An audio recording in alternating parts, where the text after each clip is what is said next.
Hello दोस्तों, आप लोग का स्वागत है एग्ज़ाम पॉइंट पर। तो झारखंड क्षेत्रीय कार्यकर्ता परीक्षा का जो एग्ज़ाम डेट है वो फाइनली अनाउंस हो चुका है। तो आज का जो रहेगा प्रैक्टिस सेट 1 रहने वाला है सामान्य विज्ञान का, जो कि जनरल साइंस का रहेगा। तो जनरल साइंस से जो है आपका 20 क्वेश्चन पूछा जाएगा। तो हर एक क्वेश्चन जो आपका 60 टोटल जो है 60 मार्क्स का सिर्फ जो है जनरल साइंस यानी कि सामान्य विज्ञान से रहने वाला है। तो आज का प्रैक्टिस सेट 1 रहेगा झारखंड स्टेट सिलेक्शन कमीशन, ठीक है, ये आपका एग्ज़ाम लिया जा रहा है। तो पूरा मोस्ट इम्पॉर्टेंट क्वेश्चन कराऊंगा। सामान्य विज्ञान और भी जो भी आपका सब्जेक्ट है, जैसे कि झारखंड जी के जनरल्स विज्ञान, ठीक है। तो ये सब जो है जो क्वेश्चन प्रैक्टिस मैं आप लोगों को कराऊंगा। तो आज का पहला प्रैक्टिस सेट 1 रहने वाला है। तो वीडियो शुरू करने से पहले आपसे छोटा सा रिक्वेस्ट है, चैनल में पहली बार आएँ तो चैनल को आप लोग ज़्यादा से ज़्यादा इस वीडियो को शेयर कीजिए, और सब्सक्राइब नहीं किए तो आप लोग सब्सक्राइब भी ज़रूर कर दें। तो फर्स्ट क्वेश्चन आता है कि जीव विज्ञान की कौन सी शाखा वंशानुक्रम पैटर्न के माध्यम पर केंद्रित होता है। तो इसका जो आंसर हो जाएगा अनुवंशिकी, ठीक है। कौन सा होता है? अनुवंशिकी। नेक्स्ट है सब्जियों, फलों, फूलों जैसे उच्च मूल्य वाली फसलों की खेती को क्या कहा जाता है। 4 ऑप्शन दिया हुआ है, सेरिकल्चर, पिसिकल्चर, एपीकल्चर, हॉर्टिकल्चर। इसका करेक्ट आंसर जो होगा हॉर्टिकल्चर होगा। नेक्स्ट है कोशिकाओं के अध्ययन को क्या कहा जाता है। तो देखिए यहाँ पे 4 ऑप्शन है, सीरोलॉजी, साइटोप्लाज्मा, साइटोलॉजी या फिर इटियोलॉजी। इसका करेक्ट आंसर सी वाला होगा, ठीक है, साइटोलॉजी कहा जाता है, ठीक है। फिर अगला क्वेश्चन आता है कि विटिकल्चर क्या है। सब्जियों की खेती या फिर आम की खेती या फिर अंगूर की खेती या फूलों की खेती। इसका जो आंसर है आप मुझे कमेंट में ज़रूर देंगे, ठीक है। इसका आंसर आप मुझे कमेंट में दें, ठीक है। नेक्स्ट आता है एपिग्राफी का क्या अभिप्राय है। देखिए 4 ऑप्शन है, कंकालों का अध्ययन, शिलालेखों का अध्ययन, मानचित्रों का अध्ययन या फिर सिक्कों का अध्ययन। तो इसका जो करेक्ट आंसर होगा वो शिलालेखों का अध्ययन होगा, करेक्ट आंसर। पक्षियों के अध्ययन को क्या कहा जाता है। हर्पेटोलॉजी या एप्थोलमोलॉजी, एंथ्रोपोलॉजी या ऑर्नियोथोलॉजी। तो उसका करेक्ट आंसर डी वाला होगा, एर्नियोथोलॉजी। पक्षियों के अध्ययन को क्या कहा जाता है। यहाँ पे क्वेश्चन थोड़ा रिपीट हो गया, ठीक है। तो दोनों क्वेश्चन जो है वो सेम ही है, आप लोग देख लीजिएगा, ठीक है।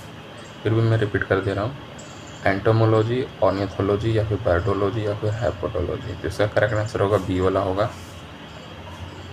ऑर्निथोलॉजी इसका करेक्ट आंसर होगा। क्वेश्चन नंबर 8, सेरिकल्चर शब्द निम्नलिखित में से किससे संबंधित है। तो मछली पालन, रेशम की खेती, पक्षी पालन या मधुमक्खी पालन। तो रेशम की खेती जो है सेरिकल्चर शब्द से जो है वो जो है संबंधित है। नेक्स्ट है सेरिकल्चर किससे संबंधित है। ये थोड़ा अलग क्वेश्चन है ठीक है। तो मधुमक्खी पालन, पौधों का विकास या रेशम की कीड़ों का पालन या फिर मत्स्य पालन। तो इसका आंसर क्या हो जाएगा, रेशम की कीड़ों का पालन, ठीक है। यहाँ पर ऑप्शन से बदल दिया गया है, यहाँ पर रेशम की खेती भी होगा सेरिकल्चर, और यहाँ पे जो होगा रेशम के कीड़ों का भी पालन होगा। अगला है निम्नलिखित में से कौन सा कोशिकीय घटक अधिकांश प्रोकार्योटिक्स में मौजूद नहीं होता है। पहला ऑप्शन है कोशिका द्रव, दूसरा है केंद्रक झिल्ली, तीसरा है कोशिका भित्ति या फिर डी राइबोसोम। तो इसका आंसर जो होगा वो केंद्रक झिल्ली होगा। नेक्स्ट 11 क्वेश्चन है, मानव कोशिकाओं में ग्लूकोज की विघटन द्वारा ऊर्जा का निर्माण होता है। ग्लूकोज के विघटन के इनमें से किसकी आवश्यकता होती है। तो ऑक्सीजन, कार्बन, नाइट्रोजन या फिर हाइड्रोजन। तो इसका करेक्ट आंसर जो होगा ऑक्सीजन होगा। अधिकांश कोशिकाएं प्रक्रियाओं के लिए ऊर्जा मुद्रा क्या होती है। तो एटीपी जो है इसका करेक्ट आंसर होगा, ठीक है। नेक्स्ट है किस कोशिकांग को कोशिका की आत्महत्या की थैली के रूप में माना जाता है। केंद्रक, सेंट्रोसोम, या फिर माइटोकॉन्ड्रिया या फिर लाइसोसोम। तो लाइसोसोम इसका करेक्ट आंसर हो जाएगा। तो कौन सा ऐसा कोशिकांग विषांग पदार्थों और औषधियों के जहरीले प्रभाव को खत्म कर देता है? अंतद्रव्यी जालिका या फिर राइबोसोम, गोल्जी काय या फिर माइटोकॉन्ड्रिया। इसका करेक्ट आंसर होगा अंतद्रव्यी जालिका, इसका करेक्ट आंसर होगा। इनमें से किस प्राणी उत्तक में चपटी कोशिकाएं होती है? तो प्लाज्मा कोशिका, घनाभाकार उपकला, शल्की उपकला या मस्ट कोशिकाएं। तो इसका आंसर होगा सी वाला, शल्की उपकला। इनमें से कौन सा कथन गलत है? तो यह 4 कथन दिया हुआ है कि किण्वन की प्रक्रिया के लिए ऑक्सीजन आवश्यक नहीं है, श्वसन के प्रथम चरण में पायरुविक अम्ल का निर्माण होता है, श्वसन के प्रथम चरण में ग्लूकोज का विघटन होता है, माइटोकॉन्ड्रिया में ऑक्सीजन की सहायता से एसिटिक अम्ल का विघटन होता है। तो ये जो कथन ये गलत है, यानी आंसर आपका यही होगा। कथन यहाँ पे पूछा कि कथन कौन सा गलत है, बाकी जो है कथन ये सही है आपका ए, बी, सी। ठीक है। अगर नेक्स्ट है क्वेश्चन नंबर 17, कशेरुकियों की यकृत कोशिकाओं में एससीआर द्वारा कौन सा महत्वपूर्ण कार्य किया जाता है? तो औषधियों और विषों का निराविष्करण किया जाता है। ठीक है, इसका आंसर यही होगा। नेक्स्ट है किस कोशिकीय घटक को कोशिका के प्रोटीन के कारखाने के रूप में जाना जाता है? तो राइबोसोम्स, गोल्जी कोय, माइटोकॉन्ड्रिया या फिर हरित लवण। तो इसका करेक्ट आंसर जो होगा राइबोसोम होगा। राइबोसोम जो है powerhouse of the protein भी कहा जाता है, यानी कि कोशिका के प्रोटीन के कारखाने के रूप में भी माना जाता है। नेक्स्ट है किस कोशिका का पावर हाउस कहा जाता है? तो वही माइटोकॉन्ड्रिया को जो है powerhouse of the cell कहा जाता है, यानी कि सेल को हिंदी में कोशिका ही कहते हैं। यूकेरियोटिक्स कोशिकाओं के निम्न में से किस कोशिकांग को आत्मघाती थैली भी कहा जाता है? देखिए 4 ऑप्शन दिया हुआ है, तो लाइसोसोम इसका करेक्ट आंसर हो जाएगा। ठीक है, लाइसोसोम।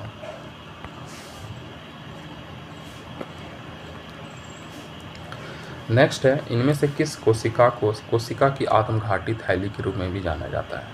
तो अंतःप्रद्रव्यी जालिका या फिर गोल्जी काय, राइबोसोम या फिर लाइसोसोम। तो इसका करेक्ट आंसर लाइसोसोम ही होगा। थलाइडेन और स्वान द्वारा दिया गया कोशिका सिद्धांत में से किन जीवों पर लागू नहीं होता? कवकों पर, जंतुओं पर या फिर विषाणुओं पर या फिर शैवालों पर। इसका करेक्ट आंसर जो होगा ये होगा विषाणुओं पर। ठीक है। रॉबर्ट हुक द्वारा कोशिका खोज किस प्रकार की गई थी? जो रॉबर्ट हुक ने जो है सेल का डिस्कवर किया था। ठीक है, यहाँ पर देखिए पेड़ के पत्तों का निरीक्षण करते हुए या फिर एक प्याज के छिलके के नीरी को या फिर रक्त निरीक्षण करते हुए या फिर कर्क को निरीक्षण करते हुए। देखिए इसका जो सेल का जो डिस्कवर यानी खोज किया गया था कोर का निरीक्षण। ठीक है, कोर का निरीक्षण करते, कोर का इस्तेमाल करके जो है सेल का डिस्कवर किया गया था। नेक्स्ट है क्वेश्चन नंबर 24, कोशिका की खोज किसने की थी? तो कोशिका की जो खोज जो है वो रॉबर्ट हुक ने की थी। किसने की थी? रॉबर्ट हुक ने की। अगर पूछा जाए कि किसके थ्रू किया जाता है, यानी क्या इस्तेमाल किया गया था जो कि सेल का आविष्कार हुआ, तो आपको याद रखना कोर्क। ठीक है, कोर्क याद रखना। अगला है केंद्रक और कोशिका झिल्ली के बीच मौजूद जेली जैसी पदार्थ को क्या कहा जाता है? कर्णीय या फिर कोशिका द्रव या उल्ब या फिर उपसीय। तो इसका आंसर जो होगा वो कोशिका द्रव होगा। ठीक है।